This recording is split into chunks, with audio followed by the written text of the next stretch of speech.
Okay. I'd like to introduce you all to Christina Fabian if you have not had a chance to meet her. I'm going to start with a little bio. You've seen a little bio of hers already because she was on the ballot. I'm assuming most of you who have been eligible to vote have already voted, so we're not padding the ballot box here. Christina began her career with the federal government in 2010 and has since worked closely with the U.S. refugee and asylum admission programs. She has served in multiple positions, from directly vetting refugee applicants overseas and asylum applicants in detention centers along the southwest border, to supervising teams of refugee officers and serving as an in-field trainer. And now she manages training programs for officers and operations staff as the training chief of the Refugee Asylum and International Operations Directorate. That's a mouthful as titles go. Yes. She's traveled throughout Africa, Asia, and the Middle East with her work, and she's here to talk with us today about her personal experiences working with refugees and asylees and her insights from traveling to refugee camps across the world. So, Christina, welcome. Thank you. I wonder if you could start by explaining to us what all that actually means. You know, what is it that you do, and what is it that that part of our government is responsible for? Absolutely. So when we're looking at the refugee definition and where that applies in our immigration system, it's really two different immigration benefits. One is asylum status and one is refugee status. So on the asylum side, this immigration benefit is available to anyone who comes to our country, whether legally or illegally, and request asylum. So anyone can apply for this one, they just have to make it to the United States. On the other side, and the side that I worked more closely on, is refugee status. And this is for individuals located internationally whom Congress has determined are of special humanitarian concern to the United States. For these individuals, you can apply for it. You have to fall within one of the categories. And we travel overseas to the refugee camps to where these individuals live to process their application for refugee status. So key differences here: asylum, people in the United States, processed domestically, anyone can apply. Refugee status, you have to be of special humanitarian concern, we process you internationally. So that's the difference between the two. However, both of them use the same eligibility criteria for the immigration status. And so I'm going to break that down a little bit. It's derived from the Immigration and Nationality Act, the INA, and it states that a refugee is anyone who is outside their country of citizenship, or in the case of statelessness, country of last habitual residence, who cannot return to their countries, unable or unwilling to return to their country, whose government is unwilling or unable to protect them, who fear a well-founded fear of future persecution or have suffered past persecution on account of their race, religion, nationality, political opinion, or membership in a particular social group. So breaking that down in kind of plain language, refugees are people who've left their country, can't go back, government won't protect them, and they've been severely harmed or will be harmed on account of protected characteristic. However, even if an individual meets this criteria, they still might not be eligible for the immigration status. We have some exclusion grounds. So individuals are not eligible if they have engaged in terrorist activity, committed crimes, or committed persecution against other people. So what I did as a refugee officer is I went and interviewed individuals to see if they met the definition of a refugee and if any exclusion grounds applied. I would use information from the interview, from their case file, from security checks that we collected, to make a recommendation on whether to grant or deny the status. So that's refugee status in a nutshell. That was very succinct for something I know is very complicated. So can you tell us a little bit of just some of the insights you've gained? Because you've had lots of firsthand experience. Now you're working with others who are on the front line in ways that you're no longer on the front line. What are some of the insights about the process, the system, the people that you can share with us? Absolutely. So I've spoken to thousands of people who are applying for refugee status. And what I've learned is it doesn't matter if you're rich, it doesn't matter if you're poor, it doesn't matter where you are in the world. I've traveled all over the world doing this.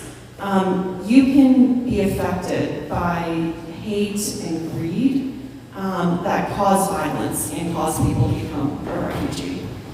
So it can happen to anyone. So that's one of the biggest insights I've learned. I would say a second one is when dealing with all of this hate, this greed, it's really easy to get angry yourself and to want to kind of become a part of that violence cycle. When I was in Iraq, interviewing refugees, interviewing individuals who assisted U.S. forces who were now applying for refugee status, I heard really horrible things that people did to each other. And it made me so angry that people could treat each other in that way just because they wanted to be in power in the country, or just because they hated somebody who was different from them so much. And for a while, all of that hate, it made me want to,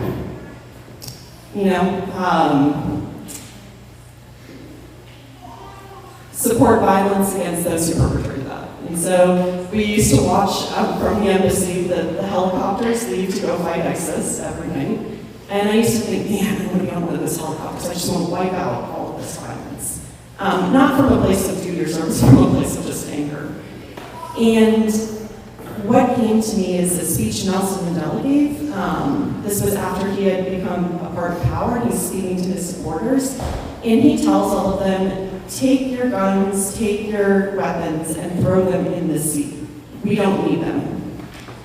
And that really got me to thinking, when faced with hearing about all of this and wanting to kind of get in there and do something about it, you could either continue violence against those who are perpetrating it, or you can follow Nelson Mandela, put violence down, look to understand each other. And so, after exploring this area for a little bit, I've realized the Nelson Mandela approach is a much better approach. And so now, I really look to ways that I myself can better a community, can help those in need, can serve others. And so that's where I focus my energy now. Can you share with us maybe a sampling of some of the memorable experiences you've had in talking to people, things you've heard from them, things you've learned that have really stuck with you, either positive stories or challenging stories, whatever you're comfortable sharing? Yeah. So in my time as an interviewer, directly speaking with people, when I would hear claims of individuals whose children were kidnapped because of their political opinion, because of their religion, I would talk to the children because I would want to see kind of what happened when they were kidnapped, if they have any continued relationship with the kidnappers. And so I would sit down and have a conversation with the child. And it was such a unique experience to be looking at this child who has gone through so much, who has gone through so much trauma, who's talking to me about it, but is still able to see hope and is resilient. And these are children, people that are like 13 years old. And at the end of talking to me about all of this, horrible things that have happened to them, looks at me and says, so I think where we'll go in the United States, if we're granted, is Illinois. Is it cold there? Do I need to get a jacket if we go there? And I, of course, was like, yeah, you're going to need a jacket. That's probably a good idea. But to see that hope and that resilience in somebody so young was very memorable. You talked about having to assess claims and sometimes deny claims. What's it like to know that you have that power, but it's more than power, but just that your decision is so binding on somebody's life? What's it like to have to make those tough decisions? It's very difficult, and a lot of people who are drawn to this field have a very humanitarian focus. That's why we do this work. And so to talk to somebody, to learn their life story, to see that they are currently meeting the definition of a refugee, they are currently feeling persecution, but maybe in the past they committed a particular crime or they were persecuting other people and we're not going to grant them refugee status. It's something I struggled with a lot. One of my mentors gave me some really good advice. She told me that when you're making those hard decisions, know that you're upholding the law, you're upholding the INA, this regulation that has been set forward by the government. And also, imagine refugees that we do grant who are building their lives here in the United States. We wouldn't want them to run into their persecutor when they're at the grocery store or going about their normal duties. We want to be able to provide that safe haven in the United States. And so those things helped in making the decision, knowing that I was upholding what the INA says, and we want to provide the safe haven, but it was never easy. Yeah, I can imagine. What about insights from all of your travel? You've been to some pretty interesting places in the world where many of us in the room will never have an opportunity to go. You've seen lots of things, and what stands out from your travels or your experiences as you've done that? Yeah, I think what's been most memorable for me is things that I take for granted living here in the United States. And just simple things that I now appreciate so much more. One of my first trips was to Rwanda, and we were in a remote location about 2 hours north of the capital city, and there was no running water. So there was no toilet that flushed, there was no shower in the morning, and I didn't realize how much I had taken that for granted. All I had was a bucket from the well, and it was winter, so it was cold. So I had to kind of have that conversation with myself every morning. Am I going to pour this bucket over my head, or am I just going to skip the shower? But that really made me grateful that I do have something so basic as running water, and to recognize that not everybody has that. Another big one is access to medical care.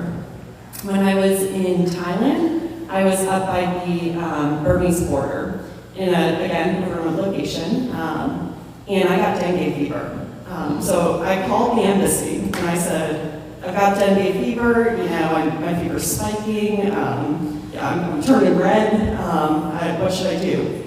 And they said, oh, there's nowhere you can go in the location where you're at. And, if your fever gets really bad, if it comes back a second time, so that you make it through the first fever and then it comes back a second time, you need to go to Chiang Mai. Well, Chiang Mai is 4 hours away on like a mountain road. And I was like, oh my goodness.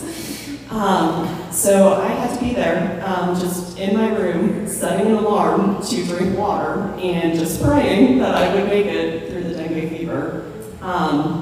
But it was crazy just to be somewhere where I couldn't go to the doctor. No one was going to help me. I had to just do it by myself. And that's something I really take for granted living here in the United States, that I recognize not everybody has access to medical care. So that was kind of my second lesson. And my third is just how lucky we are to have access to safety in this country. I know things, aren't all great in the United States, but we're able to come to church and practice our religion and not fear the church is going to be bombed. And that's something that exists in other places of the world. It's something I heard a lot about, people telling me that their synagogue or their mosque or their church was attacked. So sometimes even when I'm in the pews waiting for service to get ready here, I think about how horrible it would be if something violent happened, and then I turn it into how grateful I am that we live in this country where we can practice our religion free from any violence, and I'm really thankful for that. So we have a long tradition of being a country that is a place of refuge for many. That's part of what invites people in the numbers that we've seen lately. How many folks are doing the work? We hear the headlines about how many folks are at the southern border, for example. How many folks in your department does it take to listen to those folks' stories and process the ones that they're processing? You know how many it's? Yeah, so on the refugee side, we have a set number of refugee applicants that we admit. It's called the refugee ceiling. I believe this year it's set at 125,000 refugees that will admit to the United States. So to do that work, I believe it's somewhere around like 200 officers are going out, hearing the claims, making the decisions. On the asylum side, we have a much bigger caseload, and it's more unpredictable because, remember, anybody who comes to the United States can apply for asylum. And so the asylum court is much larger, and I would say at this point over 500 officers, but not sure exact numbers there. But many, many more than the 125 on the refugee side that they have to process. And that's just 125 that they admit annually? Yeah. So how much time does an officer get with somebody to hear their appeal and read their paperwork if they have a file? How much time do you get with a person then? It doesn't sound like you have very much time. Yeah, it varies based on the population. Some populations we have a lot more to talk about with the individual through the vetting process. And it also varies based on the case. There's a general expectation that officers will complete their interviews within a set number of hours in the day, so like 2 to 4 hours. However, if you get a particular case that's very complex, we move it around so you get more time with that case, and other officers cover your additional caseload. So it varies based on complexity, but it's under a day. And is it hard to verify claims, I would imagine, in a lot of cases? I mean, how do you take what somebody claims and then say there's validity to this, or they just want to get in, or whatever it may be? I mean, how is it that that's possible? Yeah, so what we're looking for is that the claim is detailed, consistent, and plausible. And so those are kind of the 3 pillars that we use to determine if a claim is credible. And we use country conditions information. So we look at what's been reported about something to see if the applicant's claim lines up with what's out there and what we can corroborate. We also train our officers very significantly in the ability to elicit testimony. And so a lot of our training focuses on how do you conduct the interview to determine if somebody is detailed, consistent, and plausible. And is part of it gut feeling? You have to read their body language, and is that part of it too? There's a part. When we're looking at all of this, demeanor is something that we consider, although it's not the kind of make or break factor, because as we learn when we communicate with folks in different cultures, different things may mean something different than what we're used to. And so while we can take into account demeanor, what we're going to look at more so is the words they're saying and any kind of supporting documentation or country conditions reporting. You said that a lot of people that do what you do head down this road because they have a humanitarian heart. Mm-hmm. Want to make the world a better place, save people, improve their life, whatever it may be. And I'm sure that there's an experience of realizing that you can't save everybody, you can't fix a broken world. So how do you personally navigate your own limitations to save the world? How do you do what you need to do to feel like you're being effective knowing that you can't do it all? Yeah, it's a good question, and something I truly struggle with, because I see so much kind of hate and violence through hearing these stories that I want to do more, and I want to, save the world. But something that's helped me is knowing I'm not the one that's going to draw up the peace accord between 2 countries fighting a conflict. That's not going to be me. That's not within my power. What I can do is my job to the best of my ability. And then outside of work, I can volunteer. I can be involved in the community. I can help people in need around me. And through that service, I feel like I'm doing my part to save the world. I think that's an important thing to hear, because a lot of us feel the same way. I think when we read headlines and we see what's going on in the world and we don't know what we can do, we can always do that. And so we can't fix brokenness in Washington or in the world or end wars and things like that, but we can love our neighbor. Exactly. And that doesn't count for nothing. So we have a few minutes left. If anybody wants to ask Christina a question, I will say, remember that she does work for the government, and there's some things she won't talk about and can't talk about because she has a job that she needs to keep. So, Randy. You have such a unique perspective, obviously. Most of us, we just watch the news and we see what's happening at the border and this, that, and the other, and they're numbers to us. Whereas you're talking and have had the experience of talking to individual people. Is there something that you could tell us that would be helpful for us to understand what's happening at the border, for us to be aware of when we watch the news based on what you've seen and heard personally? I would say that there is a lot of violence that individuals are fleeing, and it is real. A lot of individuals are being harmed in the way the world is shaped right now. And what's happening at the border right now is a result of all of that violence, and we're doing what we can do within, the constructs of what we can grant in our immigration system. However, the real solution is going to be looking at how we can solve violence, how we can find unity in the world. And so, supporting any efforts in those areas is what we need to do, and that's just my personal opinion. Yeah. Nancy, I saw your hand. I liked what you said. You named 3 points, and you could that fast. So when you repeat that, when you're looking at an individual, there were 3 things you said you looked for. Well, could you repeat that? For their credibility, that they are detailed, consistent, and plausible. Dan? Why is there so much confusion in the public mind about the difference between being illegal and being undocumented?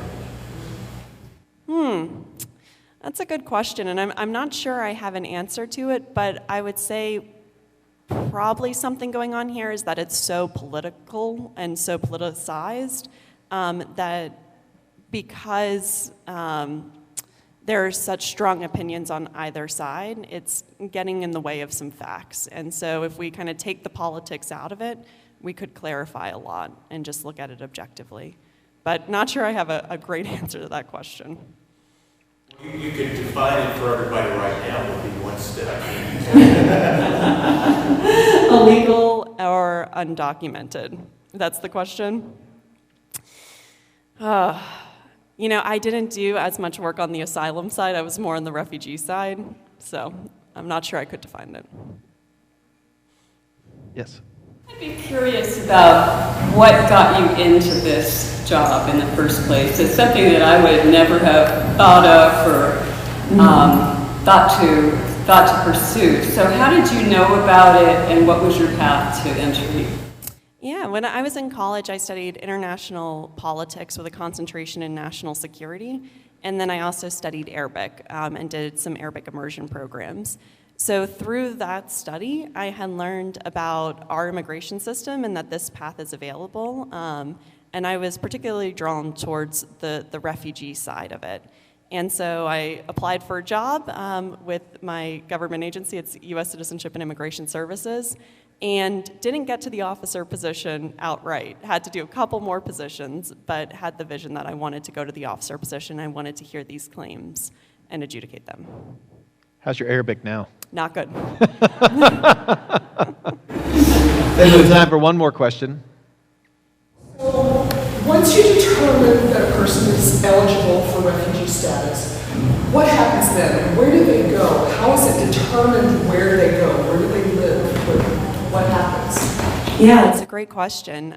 So after we recommend approval and the person is cleared to travel, the Department of State has volunteer organizations or volunteer agencies. I think we refer to them as VOLAGs. In the United States, many of these organizations are faith-based organizations. And the Department of State will take, this is the list of refugees traveling to the United States on this date. And the VOLAGs will say, we can resettle this family, or we can take these 3 families based on what capacity they have at the time. The VOLAGs do receive some funding from the Department of State, but they also are self-funded as well. And then what they'll do is when the refugee comes to the United States, they're with the volunteer organization, they will be provided with housing and job training and language training. And I believe that lasts for a year or 2, and it is something that they will pay back once they get up on their feet. And so there is support provided to those coming in with refugee status. What's interesting is the asylees don't get any of that. And so that's only something provided to refugees. So in the Episcopal Church, that's the Episcopal Migration Ministries, if you've ever heard of that. They are one of the licensed nonprofit offices to help with resettlement, and some congregations go through training on how to be a congregation that will receive families periodically and help them do all those things and get them on their feet. So if anybody has a passion for that, I can certainly plug you in to do some research and see if that's a fit for us. I am aware of the hour and those of us who have another service to go to. But Christina, I want to say thank you for sharing what you do and for doing it. It's great work, and I know that it makes a difference. So thank you so much. Thank you.